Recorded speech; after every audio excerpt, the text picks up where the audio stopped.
Hey, everybody. Happy Monday and welcome to Question Christianity. Tonight, over here, that other way, that way, I have the one and only. Charles Graves, Reasonable Faith. Thank you. Yeah, absolutely. And down here with this beautiful bookshelf behind him in the background, um, we have the ever exquisite. With introductions like that, I don't need an introduction. Yeah. Kevin Smith. Well, welcome. I am glad to have you guys with me tonight. So we're going to be taking this discussion a very different direction than we've had the last few weeks because we've kind of realized that it's a very important discussion to have in this day and time. We're going to hit on a number of topics over the next few weeks, and we're going to kind of take however much time this needs to get through and just look at some of these things really down at the definitional level. And so anyway, that's kind of your hint as we get into this, and you can get an idea of some of those topics from the picture on this video. So any thoughts before we kind of dive in as to why this topic is an important one to have? I think there is something to be said for answering what is currently hot in the culture. So there's a lot of people on both sides right now. Both sides. I don't even like that term, sides, as if, we're opposed, but there's certainly there are seemingly sides being drawn, and people are wondering about the pros and cons, or maybe even starting to have animosity towards the sides. So I think a good Christian debate and peeling the onion is probably pretty helpful. I'm actually looking forward to this. I'm actually very much looking forward to what you guys have to say on this. I mean, I have some of my own thoughts, but I'm looking forward to this. How about you, Kevin? I know that I'm going to learn something. So it's good to talk through these things. I can't remember who said it, but someone said that if Christians aren't addressing the pressing issues of the time, if they're not bringing the gospel to that context, they're not doing their job. It's a bad paraphrase of a better quote that I can't remember, but I'm glad that we're at least having a discussion. I know it'll lead to better understanding. Good deal. I agree. One thing I do want to kind of throw out there to people before we kind of dive in, I've already extended this invitation on my Facebook. But, I want to extend it for viewers who see this video. If you are interested in participating in this discussion, regardless of where your viewpoint is on things, if you're interested in having respectful dialogue and discussion in this kind of format, we're opening this up. So, I would love to welcome someone from even viewpoints very different than our own into this discussion so that we can have it, we can talk about it, we can have a little more conversation than talking at the audience. We really love this to be interactive. We try and interact with all the chat that comes in, and we'll continue to do that.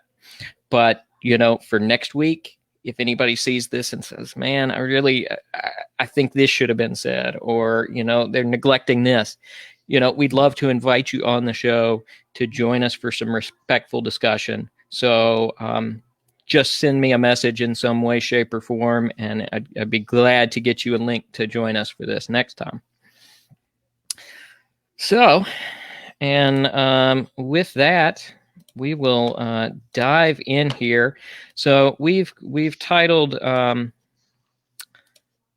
this upcoming series here. Let me see. I've got this kind of wrong here, but I'll switch it up in a minute. Current challenges to the cross. So a lot of these issues we're going to address over the next few weeks. We're going to address a wide variety of topics, but they're all in kind of the current cultural, philosophical, and worldview leanings. The directions people are being pushed in, things as broad and as wide-reaching as philosophical kind of statements, to whole organizations, to cult movements. So we're really going to take kind of a wide look at a number of different things. But I personally think that most of the things we're addressing are going to be very clearly in contrast to Christianity in some way. That's not to say we don't share a lot of commonalities as well. There are some very good points brought up in these discussions from the organization or the group that may be in discussion, or the philosophical viewpoint. But we're going to try and take it in such a way that it addresses both what we have in common and what we may have in difference and what may be unreconcilable. That a good description for you guys? Or? Yeah. Yes. Lot to be done. All right. So this is kind of a real rough outline. This may change as we go through, and we may look at some of these things in a different order. And we may jump back and forth a little bit. We haven't got a real firm plan for this down. It just depends on how it comes up. If an issue comes up earlier and we end up discussing it then, we end up discussing it then. But these are some of the topics we plan to touch on over the next few weeks or months as we kind of go through this. So there are some things from a lot of different areas of thought, if you will. Anything you guys want to throw in about some of the topics we're going to be discussing? Oh, we're never going to do them all today. There's. Oh, right. Absolutely. Yeah, there's some complicated. As I'm looking at this list, I just want to acknowledge maybe someone who's kind of new to seeing this. There's a lot of terms that some of them may sound somewhat familiar, but some of those are just kind of weird phrases and terms. So if maybe that's you. That's okay, because some of them are kind of weird. There's at least one on here that I'm not familiar with. Okay. Well, and again, as I threw out the invitation, if there are other things in here that may come up along the way, we'll include those as well. But we're going to try and take this to a real basic level. But I think before we do that, we really need to talk about why these topics are important to Christians. So we touched on this very briefly in our introduction, but I really wanted to cover it in just a little more depth and bring up a few points. So, Christians should definitely be informed of what movements are within the culture. I know Kevin could speak to this far more than I could, but I know that, a lot of the cult movements, 200 years ago, involved a lot that was going on culturally at the time as well that allowed them to pop up. And so Christians should be informed. We need to know how these issues relate to the Christian worldview. If, Christians go about living as if their worldview doesn't matter within a daily basis, how they work, how they live, how they think, then they're essentially no different than anyone else. So, how do these issues relate to the Christian worldview? And we're going to talk a lot about that. What is the biblical stance on these issues?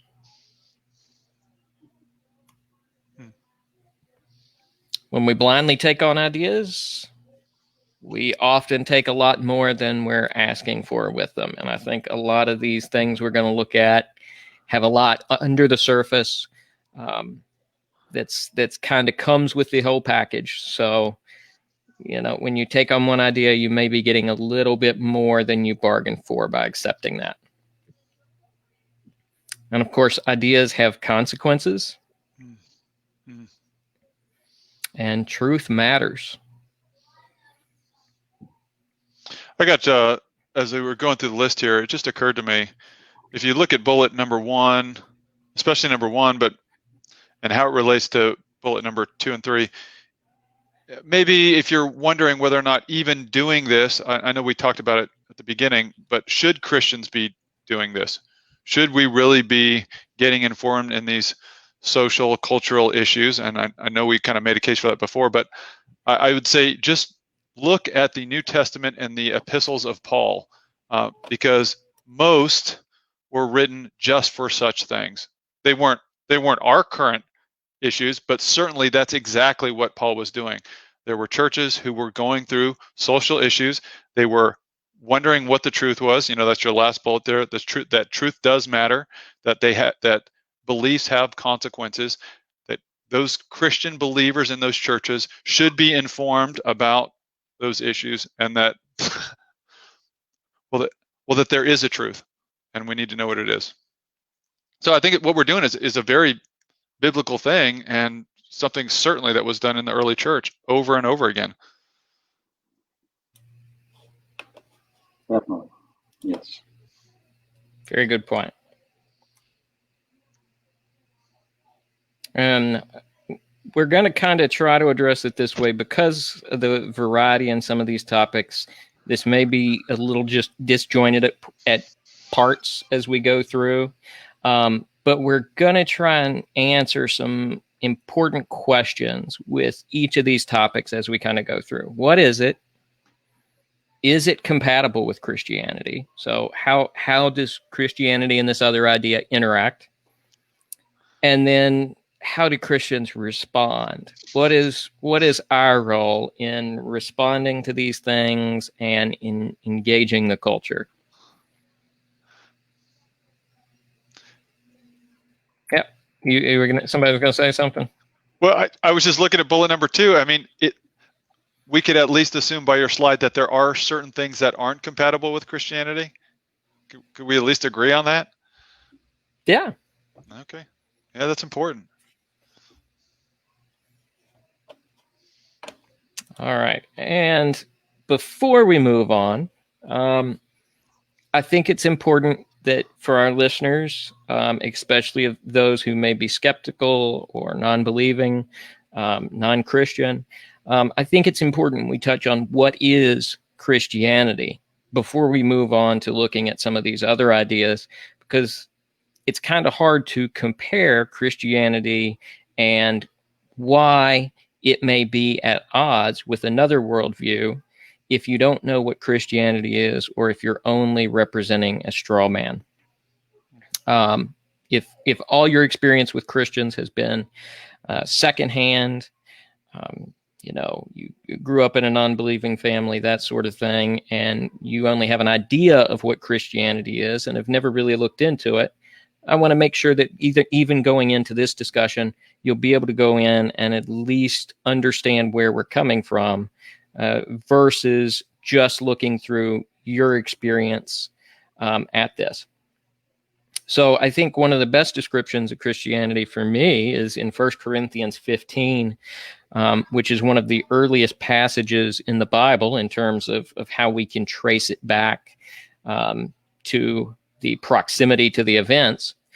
But Paul here is writing to the Corinthians and says, "For I passed on to you as most important what I also received, that Christ died for our sins according to the Scriptures, that he was buried, and that he was raised on the third day according to the Scriptures, and that he appeared to Cephas, then to the 12, then appeared to over 500 brothers and sisters at one time.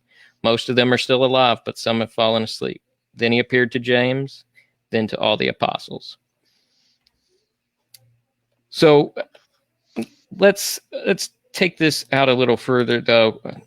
What if you were explaining your Christian beliefs to someone who was not familiar with it? How would you guys kind of break that down? Kevin? Now, from that passage, though, which mentions Christ's death and resurrection, that right away signals us to how Christianity addresses the real problems of life. Why is it that Jesus had to die? What was the purpose of that in God's planning? So the problem that Christianity identifies with the world, with all people, is that we have turned away from our original design and purpose as God ordered us. The Bible word for that is sin. It's put us at cross purposes with our Creator, and there's no way that can work out well for us when we're trying to run contrary to our original design. So it's not only self-damaging, but more important than that, it's dishonoring to the holy God who made us and created us for fellowship with Him. So sin is the Bible word for it. If we're at odds and rebellion against God, what can fix that? Well, we can't fix ourselves. Usually, most religions in the world revolve around a self-healing practice of some sort, a fix yourself or self-improvement program through religious rituals or whatnot. But Christianity gets honest with us and our limitations as human beings. It calls on us to humble ourselves and realize that I can't fix myself. I cannot remake my heart. That's where the real problem is. Just not just my external actions or what group I associate with or what class I'm a member of or whatnot. The core problem with me is me. So Christ comes to change that. He comes to take away the guilt of our sin by dying in our place so that justice is really served. But not only that, He rises from the dead to give us a new life. Literally, Christians are those who have been given a new inward life supernaturally by God because of what Christ has done for us. We receive that by trusting Christ and following Him. So it's not just a religious ritual, but an inward heart change. And that's what we need to have addressed. That's what I need to have addressed is my actual will, inclination, and desires to be remade, reformed after the original design. And that's what Christ does for us. Yeah, the gospel, that word means good news. And gosh, it is such good news, but that good news implies that there might have been something else, or there might have been bad news, or there might have been a condition before that. So it's just like you said, the starting point for the human race is that we have all fallen, and that we're all, as unpopular as it might sound, we are not all good at heart. We can do good things, but deep down we're selfish and self-serving. That doesn't mean we're always like that, but that's kind of that's the thing we're always fighting. It seems to be in our heart to be self-serving, selfish, and prideful, and rebellious. And the gospel is such good news. I think sometimes people think that Christians are prideful or arrogant, and certainly some can be, but I think the solution for that isn't less religion. It's a deeper understanding of the true religion. I think true, knowledgeable Christians are deeply humbled by the fact that they were saved of no good of their own, that they were rightly condemned before God, and Jesus swoops in and rescues us through no merit of our own. It's like I didn't deserve it. There's only bad people in heaven, and they're the ones that Jesus rescued, and I deserve to go to hell, but I'm not, and it's not because of me. I deserve to go to hell, but I've been rescued, and that leaves me deeply humbled. And that's pretty good news, man. That's the gospel. And this is not trying to add to or take away from anything you guys have said. I think y'all have put it perfectly. But for a listener who may have never heard this kind of thing before or never grasped kind of what we're saying here, I think it's important that in addition, it's explained that the Christian worldview puts a very important value on human life. Human life is in the image of God. And we could spend a whole episode talking about, what that means, whether it's an innate characteristic or whether it's a title actually bestowed to us. But God values human life, and values it for a reason, so much so that, Right. he would pay this price. Yes, exactly. To redeem it. So, it's not just that human nature is sinful. It is, but God also values it extremely, to the point of death. So, those are the components that make up this gospel and this worldview that's around it. And I mean, we could spend hours talking about just this, but I hope this gives listeners an idea. And please put in any questions you have as we go through this, how things relate to the Christian worldview. We're going to try and explain it from that perspective because that's the one we're coming from. But please put in questions. We'd love to interact with them. So, and on that note, I'll throw that up there to remind people as we go through.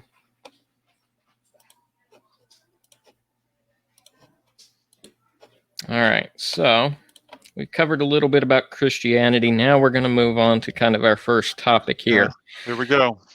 Social justice. What is it? Gosh, what a loaded term, man. I agree. So, Charles, what is social justice? At the surface, we got two words here, and so I mean we can just start from definitional. Social is the way we interact, society, and our social circles and civilization and culture, and so we got all that, and in that we want justice.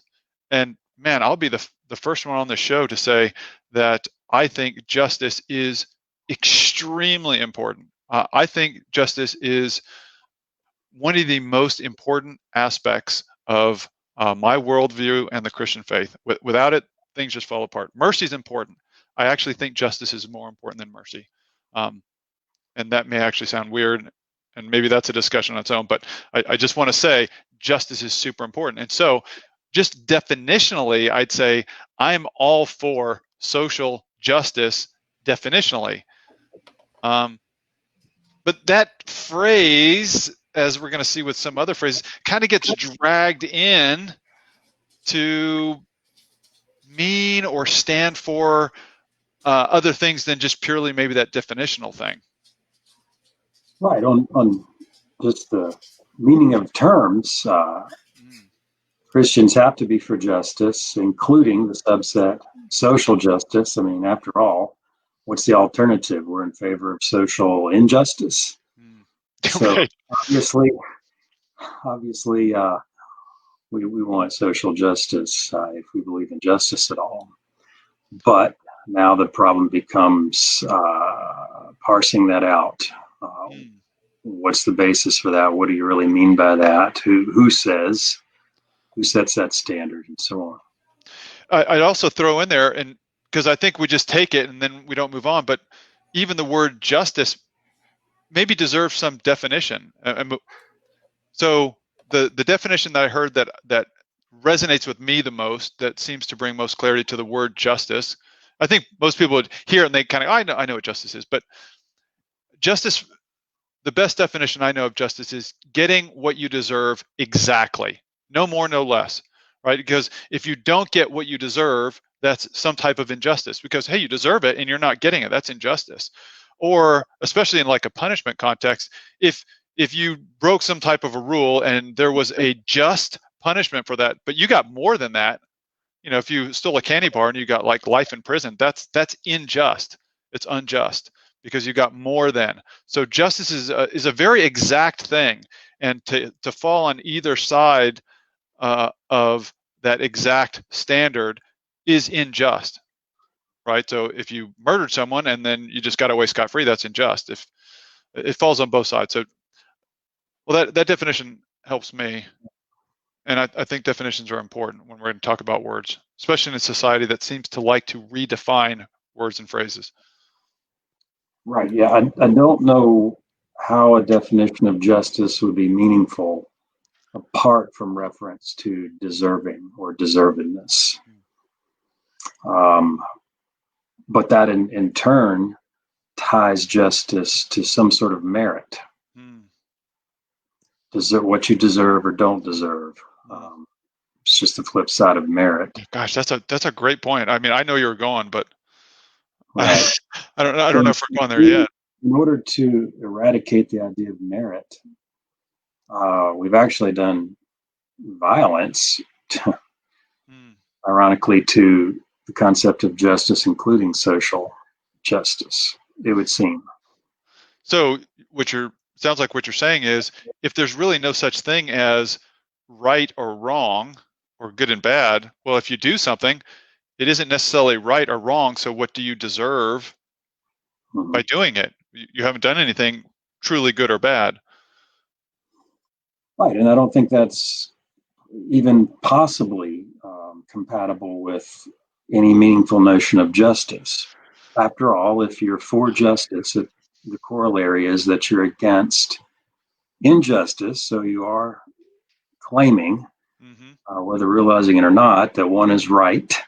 Yes. And one is actually wrong. There's a real objective difference between justice and injustice. Yeah, it must be objective. That's a very key word, Kevin. So it can't be subjective, because it's getting what you deserve. So not getting for yourself what you deserve.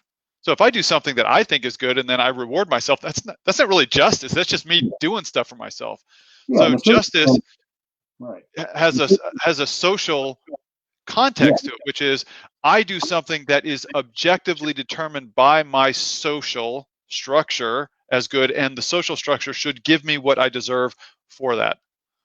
Well, it may not be determined by the social structure, but it exists. It occurs within a social context. It must be at least agreed upon by the social. It's not merely subjective, because there has to be more than one subject, and the standard has to bind them both, or more than two, right? Minimally. Otherwise, we're just throwing around words if we're not talking about something like that as justice.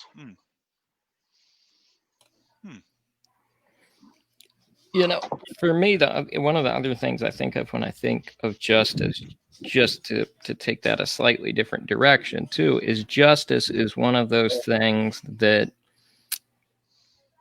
from my limited position on this planet, the limited perspectives and knowledge people have, perfect justice is unattainable from a human perspective. I really believe that justice is unattainable because, like you mentioned, Charles, it's a perfect balance of getting what you deserve.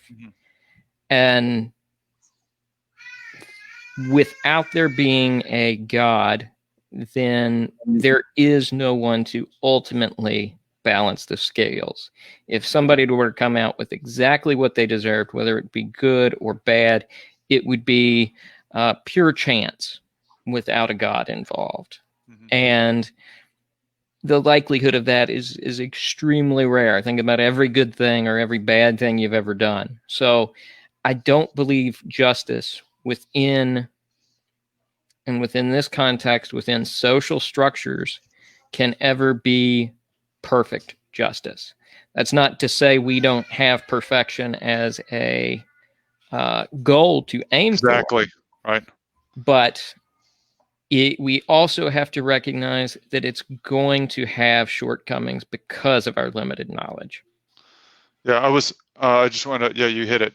I just want to make sure that we understand that just because we know we can't hit it doesn't mean we shouldn't strive for it. I mean, I've got rulers out in the garage that I use for measuring wood and stuff like that. And, if you were to take a magnifying glass, the lines get kind of thicker and thicker the closer you get. So, I can never measure out a perfect inch. That doesn't mean I don't try my best to kind of find out and put my pencil mark right exactly where I think the middle, like I'm striving as best I can to represent that perfect, knowing that I'm never going to do it, but that doesn't stop me from doing everything I can to strive for it. I think some people throw that out. They go, oh, you can't really know what perfect justice, and that's true too. We may not know what perfect justice is. We may not know it perfectly, but we can certainly know it meaningfully, and we can certainly strive for it. And this is epistemic versus ontological, but yeah, so strive for it. You can't just throw the baby out with the bathwaters, because you're admitting an inability to hit it perfectly. It's ridiculous. Absolutely. And I think we touched on this a little bit, but there it is right there. That's it. Are we looking at equal treatment or equal outcomes? I think that this is probably going to be the most meaningful bullet in this whole discussion. Not that we're going to spend our whole time here, but I think we're going to end up coming back to this discussion, this bullet, a lot. I didn't really answer the bullet though, did I? That's all right. Like you said, I think we will come back to it a lot, and it's something I think people should keep in mind for a lot of this discussion tonight, and even in the coming weeks. Should we strive for equal treatment of people or equal outcomes for people? Yeah, and can you do both at the same time? And if so, what would that look like? These are hard. It's very, these are very difficult things. Equal treatment, so level the playing field. So this would be, equal treatment would be saying something like, you get two teams on a football field, and you make sure the referees aren't biased, that everyone understands by the rules, and everyone plays by the rules, and then you let those players play as hard as they can, and whoever scores the most wins. That would be equal treatment. Equal outcomes is, well, however you set up the field, and equal outcomes doesn't seem to be really concerned about how you set up the field. It's much more concerned that at the end of the game, everyone has the same score. Yeah. Do either of y'all have? I like the football example, but in the context of what we're kind of talking about here, do any examples come to mind where we could take one of these contemporary issues and pull it out and say, here's how we'd look at equal treatment. Here's how we'd look at equal outcomes. Right. Equal pay for equal work. That's a, well, see, that kind of combines both of them. But there's a debate right now whether or not, I'm not saying yes or no, I'm just saying that there's conversation out there that women earn less than men. Okay, and that they should. The question of how far the outcome measurement reaches. We talk, like two people at a job, same pay at payday. That doesn't mean that their overall financial outcome a year from now will be this equal, because one may save it, one may spend it. So their financial standing, if that's the outcome, that's a different question than what their paycheck is each week. I have a different example. So I'm a teacher, so I grade students, much to their chagrin, right? So I'm really serious about integrity of treating them equally. So I have the same standard for them. Their outcomes, however, are not equal because their input's not equal. So they're each measured by the same standard. Not, once again, we've talked about how we can't achieve perfect justice in actual interactions, but that's what I'm striving for, using the measurement for that. best I can, because it would be unjust of me to give someone. Well, it depends on if you're defining justice as equal treatment or equal outcome. Right. So that's the example I'm giving. I'm saying if we're defining it as equal outcomes, I'm an unjust judge. Yeah. I'm an unjust teacher, grader. Yeah. But if we're defining it as here's what I'm looking for in this assignment, here's the tools, let's see you do it. The outcome does differ between students, even though my grading standards are equitable. There's another one that's more maybe pretty culturally relevant right now is women in the STEM fields. So there's a disproportionate number of men in the STEM fields. And so an equal outcome approach to that would be do whatever it takes to achieve a 50-50 outcome so that half the women or half the people in STEM fields are men and half are women. And they're not right now. And so the question is, well, that would be an equal outcome if you're looking for something like and that. The way you phrase that, do whatever it takes, that reminds us that this bullet point here, in the abstract, it's an ethical dichotomy. Means versus ends. Treatment would be the means, outcome would be the ends. So, but the dominant ethical theories in contemporary society are outcome-based, that is, consequentialist ethics. Whatever will bring about the desired result is the right thing, so that the ends justify the means.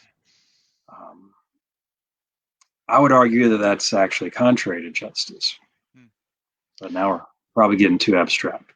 Yeah, I'll throw one more out there just because I want to try to see things from maybe an opposing side. Well, we haven't really picked a side, and again, I don't like that term, but someone might say that if you had equal treatment, then you would achieve equal outcomes, and so they might equate the two.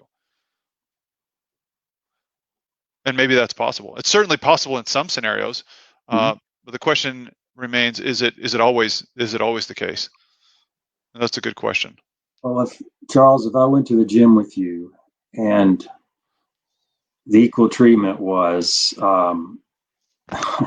we're using one barbell, we're sharing it, we're taking turns.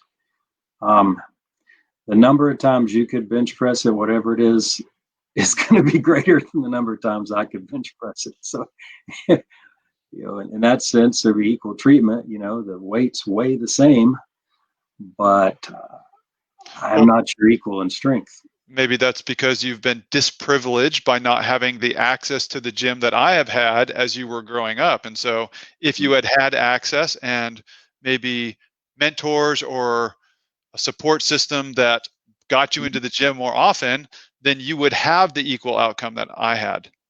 That's possible. It's possible. It's possible. So I just want to. I'm trying to steel man this. I don't want to. I don't want to negate at least the statement, because I can just hear someone screaming, "No, they're the same thing. You guys are trying to divide." And I want to at least acknowledge that. Well, yeah, I think I hear that if there was true equal treatment, then the result would be equal outcome. And I think the debate is whether or not those things are always necessarily true, especially when it comes to things like race and gender. And large scale economics. Again, I keep coming back to how far out are the outcomes we're talking about? If we're talking about immediate outcomes, it becomes more plausible to equate that with the treatment, as a result. But we're talking about long-term outcomes with more variables. The distance makes it harder to guarantee that outcomes are going to be proportional to treatment. Yeah, I never thought about the time aspect. That is actually very interesting. It's a good point. Yeah, because, well, I'm here saying, so maybe you've been disprivileged at the gym thing, but certainly I couldn't expect you then right away to get all the gym time you need in 3 days and try to catch up. Yeah. Interesting. Right. Plus just the fact that you're genetically bigger, than me, a larger size person. There's that. Also, there's something to that, though. I don't know that I'm really all that much bigger for the audience, but there is something to that. And gosh, I don't want to dive in too deep, so maybe we could leave it there for now. Caleb, bring us back in. All right. Not an easy task, but I'll try. So, as we've kind of talked about it, is social justice compatible with Christianity? So, well, have we had really defined social justice yet in its current cultural context? I don't know that we really have. I think we're going to get to that some more. Again, that's the trouble with some of these topics we've tackled is I think it's one of those things where it's very, very blurry the first time you dive in, and it gets clearer kind of with each layer you go through. So I think it's kind of hard for us to answer this one definitively right now. I think, what we can do is say that Christians should seek justice, even if that excludes what is considered social justice. Yeah, I like that. Yeah, I would even say Christians should seek social justice, even if that excludes social justice. Yeah. Well said. So, and with that, how do we respond in a discussion on social justice? Because this is one of the broadest terms out there. That's kind of why we put it out there first before getting into some of these deeper things. When the topic of social justice comes up, how do we respond? I think, well, as Charles reminded us, really listening and steel manning, as we talked about, trying to give the benefit of the doubt to understand the strongest possible version of another view, instead of being dismissive. Christians are dismissive right off the bat. That helps no one, including our Christian witness. Along with that, we should not be reactionary when we hear the term social justice. It's really important to try to find out what is meant by that, or what the particular individual might mean by that, which may not be what we would expect or what somebody else means by it, because it is this really flexible term, right? And lastly, I would say we should not fall into this either or trap of, either Christians are gospel-centered or they're progressives who care about social justice. I think the more carefully we define social justice, the more we can avoid that false dichotomy. So what you're saying is the best way to respond is to put a gigantic Trump 2020 meme. That's exactly not.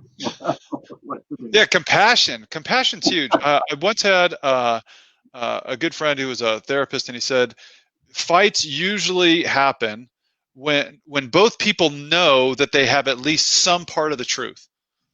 And that really resonated with me. And I think that is true here. I think those, I really don't like to use the word sides, but that's just, if we were going to say there's Christians on one side and social justice warriors on the other side, at the very least, what I think we should say is they have a piece of the truth somewhere, and they do. They absolutely do. There's a piece of the truth there, and we better listen to it. We ignore it. Yeah. We ignore it at our own and their peril. Right. When someone feels that they've been listened to, that makes all the difference in making a dialogue possible. Yeah. Yeah, absolutely. And I think as Charles kind of mentioned, and as we've went through this, it really comes down to how we define things. And chances are, if we really boiled it down, we would often agree on a lot more than we disagree on, especially on, something broad like social justice. How does someone define justice? What do they mean by social justice? These kind of questions to get to the bottom of things could really help find some of those things we agree on, so that we spend a lot of time focusing on agreement. And then when we get to the points we do disagree on, it's maybe more open for a conversation. All right, you guys ready to keep chugging along? Yeah, let's do it. All right, so let's talk about another really broad term, equality. As opposed to equity? I had to check and make sure I didn't write that on there. You had me thinking. Well, I mean, there's terms out there, and they're often conflated, and I think they don't mean the same thing. Okay, so equality, what is it? Well, equals, the equal sign, it's a math thing. Look at that. What does it mean to be equal? Yeah, it's math. Both things are interchangeable. They have equal weight. Especially here, I think we're talking with a moral measure, that they are morally equal, that they are morally, I'm kind of out of words, equal. It's hard to get beyond that. I think it goes back some to our question before, what are you comparing to try and make equal? Is, from a Christian perspective, I can honestly say that my desire would be for people to be treated equal in terms of value, because we have the same value. No person is less valuable than another from the Christian worldview. We have the same value. Man, and if we don't start with that as the measuring stick, I think we get into problems.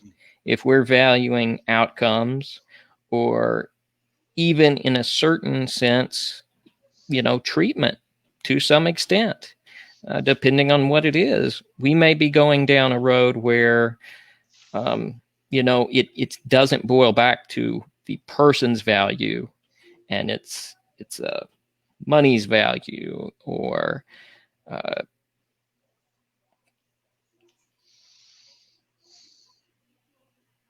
completely blanked.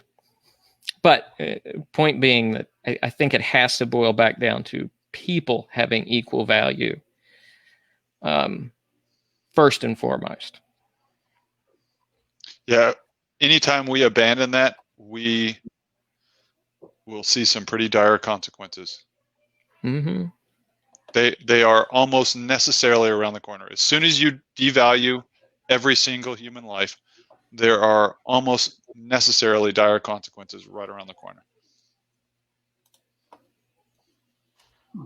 Yeah, matter of fact, in point in case, it would be hard to pick something in the history where a large group of people didn't see equality, where there wasn't some type of devaluation of those human beings.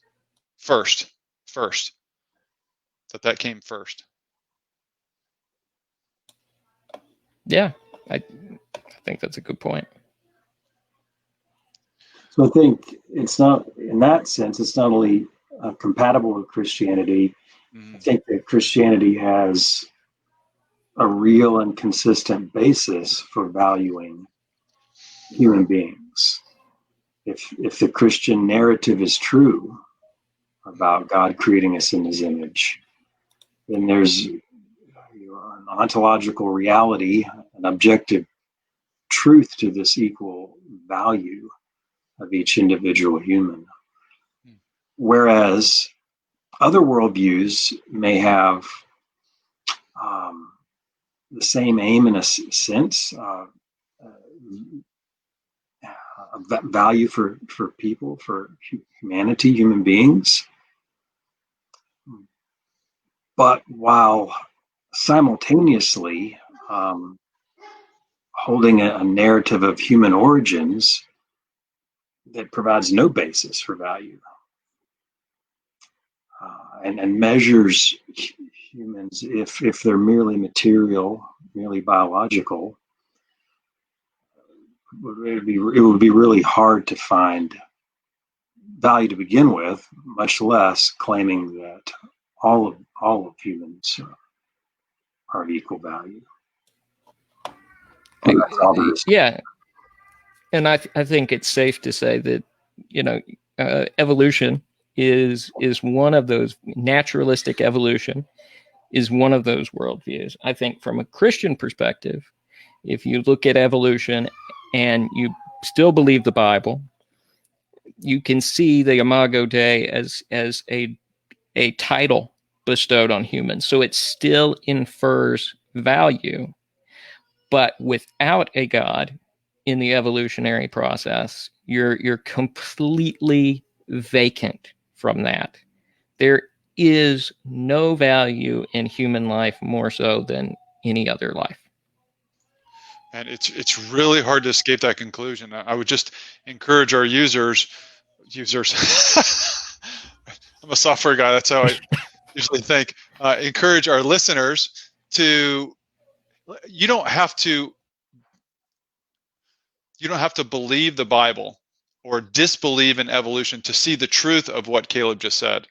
You don't have to believe the Bible to understand that at least the Christian perspective is that all human beings are created equal, and that evolution necessarily leads to an understanding that some people groups may be less evolved than others and therefore maybe not quite have equal value. Now, that doesn't mean that evolution is true or false and that the Bible is true or false. I'm just saying those fallouts do tend to logically come out of those two worldviews. So whatever else might be said, the Christian worldview has a very firm foundation of why it thinks necessarily that all people are truly created with equal value. All of them, every single one.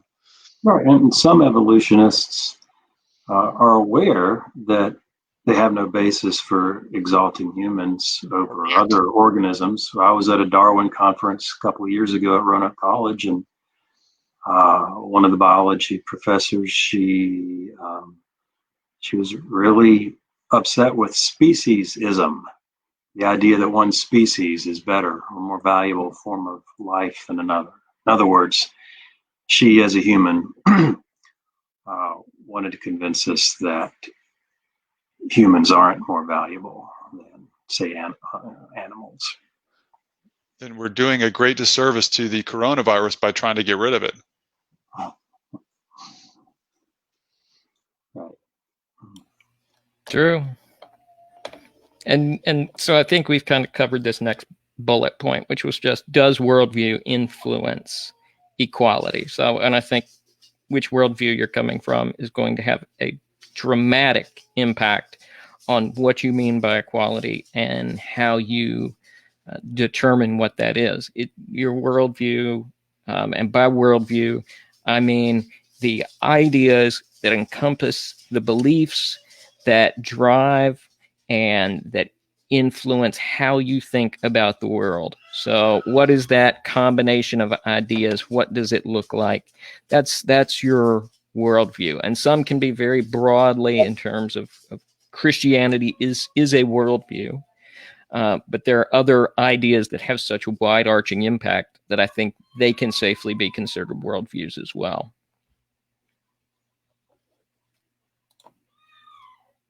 All right, so how do Christians respond to equality? And again, we're very early in this discussion. I think we'll touch on equality a number of times as we continue down this road. But if somebody brings up this in a conversation, well, Christians don't believe in equality.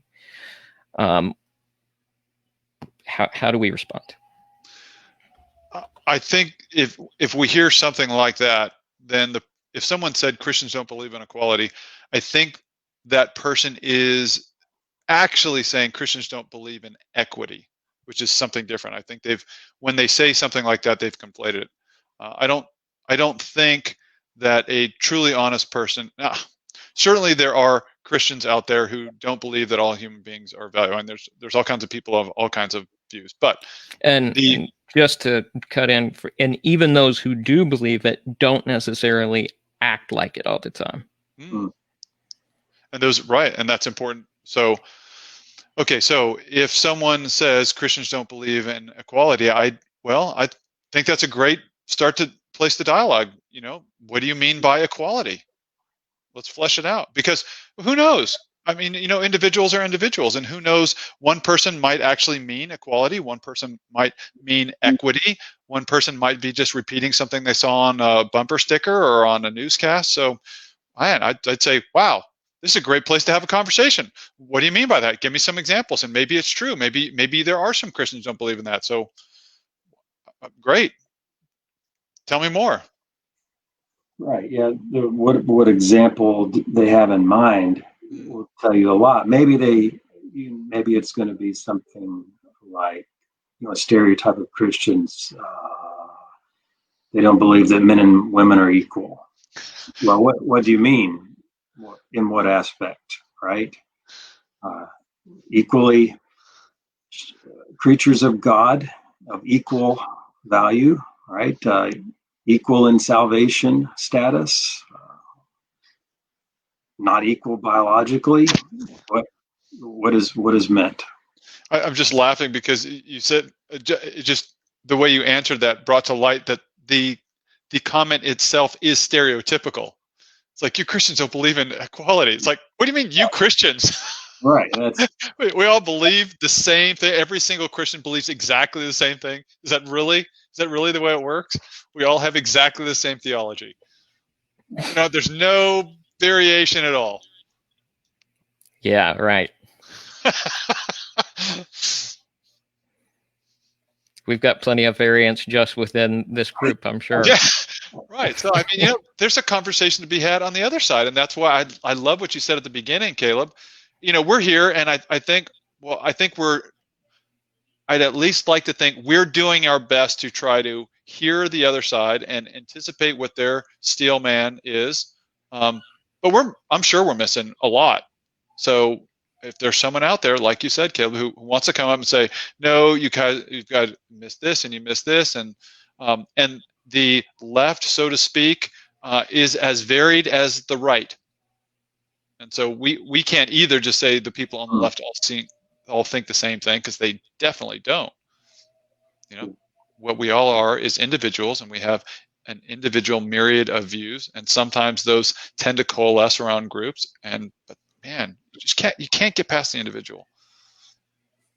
And I think we have to focus on the individual. And I think if I were to sit down and have a discussion with somebody over, what kind of solutions do we come up with to these big problems facing society right now?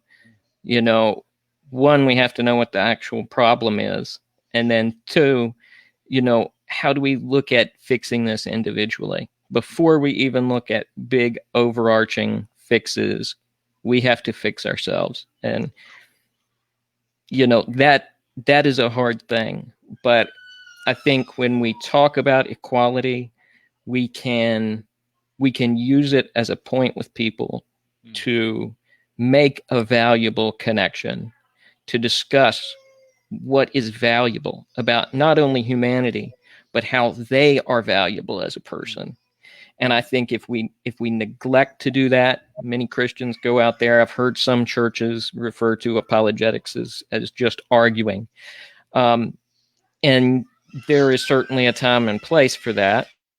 But, the point is we're making connections with people, and we want to be able to build bridges to have genuine relationships with them, regardless of what they take from that conversation in the end. I get a lot more out of a lot of the conversations I have than I think other people do. And that helps me to change myself just a little bit. And that's all I can hope for. Gosh, that's just a great point. Look to learn more than you're trying to teach in a conversation. What a great point. Good point to end on. Yeah, exactly. So next week, just to give people a heads up what we're going into, we'll be starting into something called critical theory. You may or may have not heard of this term before, but it is behind a lot of the popular books, the bestsellers on Amazon right now. They're based very heavily in critical theory. There's plenty of good resources and plenty of bad resources out there on critical theory. But to get an idea for a group next time, I would suggest diving in and trying to study that a little bit just to get a basic understanding of what it is. We're going to try and break it down. But if you come in having a little knowledge on the subject, I think it will give you more to get out of the discussion next time around. And again, if anybody's out there who wants to come join in on the conversation or carry on from even the points we've had tonight, please get in touch with me via message, and we'll figure out some way to make it happen. All right. Any final thoughts? I'll take that as a no. Yeah, you nailed it. All right. Well, I hope everybody has a wonderful rest of the night. Thank you for tuning in and being a part of this with us for a little while. Please interact in chat, even if it's after this live broadcast. We would love to hear what people think and the thoughts they have on this discussion. So thank you, everybody. Have a wonderful night.